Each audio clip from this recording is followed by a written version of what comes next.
from the station that's on your side. This is Channel 7 News Daybreak.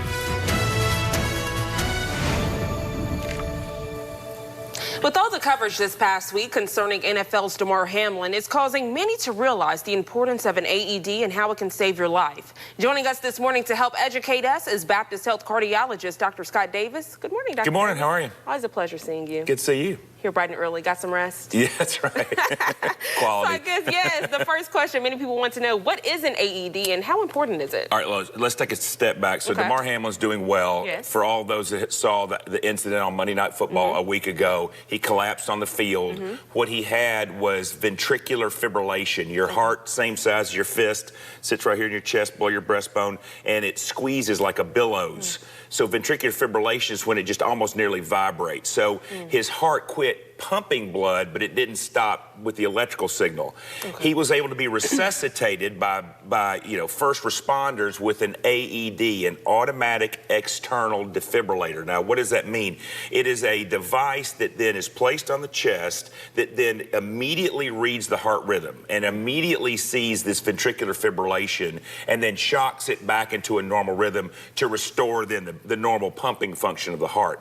These AEDs are now becoming more prevalent in our day-to-day world. Police officers are carrying them in their cars more frequently. We're seeing them now more frequently in restaurants, churches, schools. And so if you look at the statistics, about 350,000 sudden cardiac events will happen annually, a sudden cardiac arrest like we witnessed. Now, the majority of those occur in older adults. The majority of those occur when there's a blockage. But then it can also happen in younger individuals. It can happen in athletes. We've seen incidents, and it's very, very, stark to see that happen in a basketball gym or on a football field, whether it's a high school student.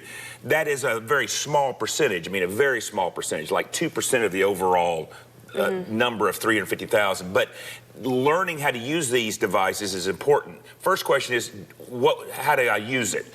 There are voice prompts on the device that then talk you through how to place it on, and speed is of the essence. And so if you happen to witness somebody pass out and you're not sure, and there is an AED device around, just go ahead and hook it up, go ahead and put it on their chest. But there are voice prompts to get you through that. Now, well, Dr. Davis, real quick, I was going to ask you, when you see someone pass out, I know many people don't have that medical background. How would you know whether to do the AED or CPR? Well, or is AED better regardless? Both. It's actually both. And this is my little plug to get CPR training, by the way, through the American Heart Association. And I really want to encourage people to seek out their local American Heart Association chapter to get CPR training, because both need to happen kind of in conjunction.